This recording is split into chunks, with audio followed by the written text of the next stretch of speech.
Hello and welcome to another episode of MoFIT Talks, episode 11. Joining me is Gain Mission, and today I'm going to share with you lose fat, not lose weight. So here we go. So what do I mean by that, right? Most people when they go to the gym, they say, "Oh, I want to lose weight and lose weight," which is basically true because when you drop a lot of weight, you might think, "Oh, fat goes away and so on." But if you understand that the weight don't just consist of a lot of fat.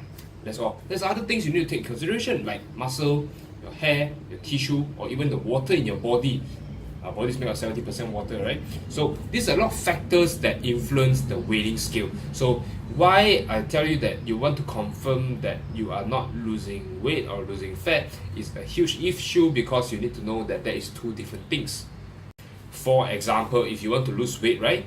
Maybe if think of someone who is imagine those kids in the third world country or some kids in the African continent starving. Those people are underweight. They're losing weight basically, but is it a healthy weight that you are striving for? There you go.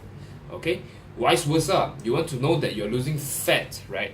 How do you know you're losing fat? Well, there are a lot of weight. The scale can be an indicator, but there are other things that you can know. For example, you notice there's less flabby on some particular parts. Those are good indicators you can know. This is something the weighing scale do not know. I can't tell you much.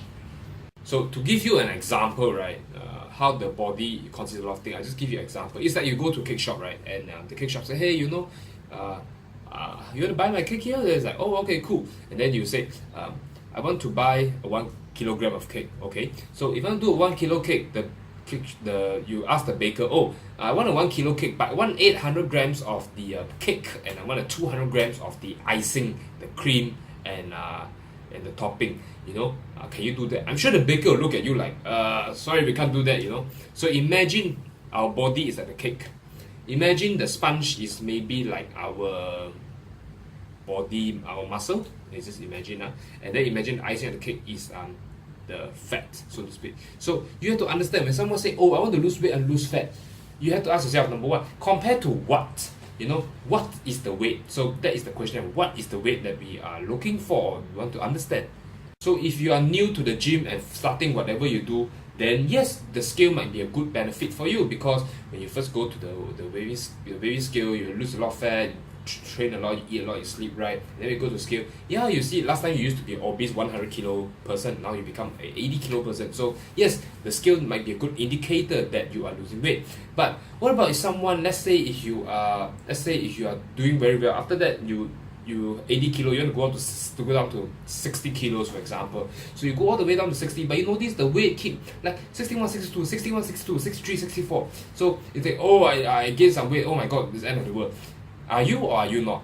Maybe not, because there's a lot of factor, and here's why. You have to understand. Remember just now I used the cake, the cream, and the topping, icing as a example. So maybe your body is increasing weight because it gained a little bit of muscle, or your fat loss, it has even further fat loss, and there's more muscle mass, which is an ideal world. That would be very cool, and it could be happening to you, especially if you're new to the gym. So you have to understand that the weighing scale is just one figure. It doesn't tell you how much fat you have, it doesn't tell you what you are made of, how much blood, how much anything. So what we can learn from this is that the scale is just one side of the equation. There are a lot of other equations into consideration, okay? So just now we say, right, the weighing scale is just one side of it. So what other equations that we can do, right? Well, personally, I got three favorite three favorite ways to indicate whether you're on the right track to losing fat or not. So remember, the goal is to lose fat, not to lose weight, okay? Losing fat is the main component that we want. So the one way to check out is, number one, the shirt that you're wearing. For example, if you're wearing the shirt, last time it used to be very, very tight, or it just couldn't fit in, the belly just popped out. But now, as you keep losing a lot of fat, a lot of body fat, when you put on your what's that called, your clothing, it looks a little bit better. Or you see yourself, you wear that suit and tie, it looks a little bit better. You wear that dress, it looks a little bit nicer. So these are some good indicators. You're on the right track on losing fat. Okay. Now, number two, second way you can rediscover is that taking pictures. Pictures don't lie. So you can take a picture. For example, you take a picture of your torso, all right, or a picture of your legs, your bottom legs, then you can see, oh, 3 months ago I was in this, 3 months ago it's like that.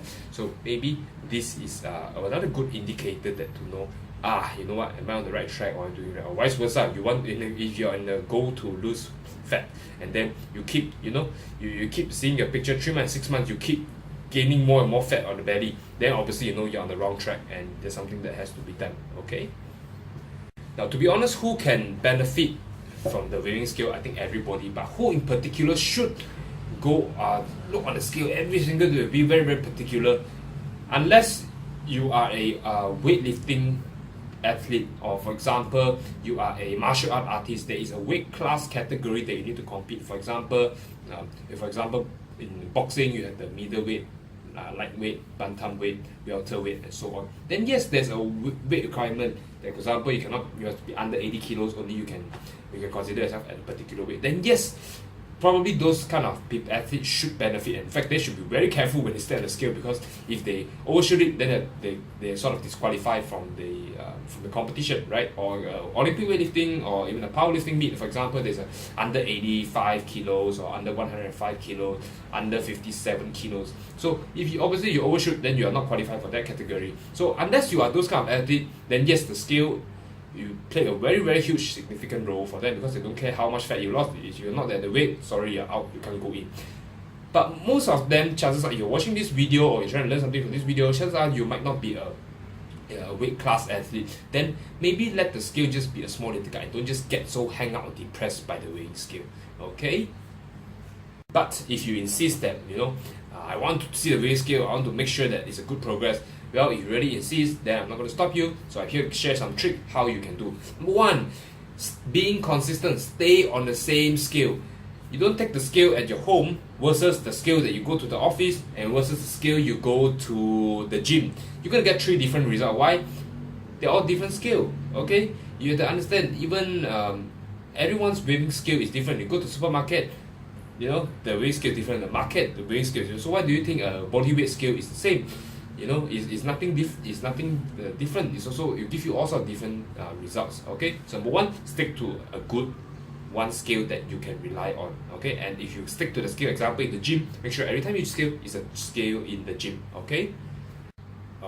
Now that number two, you need to understand that the scale is one of the way that you can measure. Number two, always remember you have to be consistent. I'm going to break this down for male and female, because female is a little bit special case, but I'll go for male first, right? For male, right, if you want to sort of, not for male, for everyone, if you want to know their scale, make sure you have to do the following. The scenario or the situation, environment, make sure it is as constant or as consistent as possible. For example, after you have your lunch with your boss, right? Let's say you have a very heavy meal, you are very full, and you're going to step the scale. Obviously, you get what you ask for, you're going to increase a lot of weight on the scale, right? Then are you surprised? So vice versa, if that day you undereat, let's say you skip lunch, it was a very busy day, hectic day, you skip, which by the way, please do not skip lunch, right? Never skip meals. Skip your lunch, and then you go to the weighing scale, and then you say, oh, I lost a lot of weight. Because you undereat your calories in, calories out, remember? So obviously you're going to lose a lot of body weight. So try to keep it as constant as possible. Now, my favorite approach is to do the following. I like to wake up in the morning, go and pee, and then I'll measure on the scale. That is personally my favorite approach. Reason being, number one, it's the most consistent scale that I have. Number two, it's the most constant variable that I have. For example, because when you wake up in the morning, you don't just wake up and grab something to eat immediately. Chances are you will just wake up, you go and pee, and then you go and do your thing, and then you step on the scale. That would be, that's a bit more constant. Unless you wake up and just eat something and step on the scale, then obviously, you're not eating anything, so there'll be a more consistent scale for you to step on, so to speak. So the moral of the story is that whatever you want to do, let the weighing scale be your guide, but use other variables, like for example your pictures, your tape measurements, or even the clothing that you fit in. Those are good indicators also to tell you that, you know what, you're doing it right, or there's some things that you need to adjust. So that's all for me today. So if you have any questions, as always, feel free to comment below, and I'll catch you next time. Till then, like, subscribe, and follow my YouTube channel. Alright, that's it. Goodbye. Bye-bye.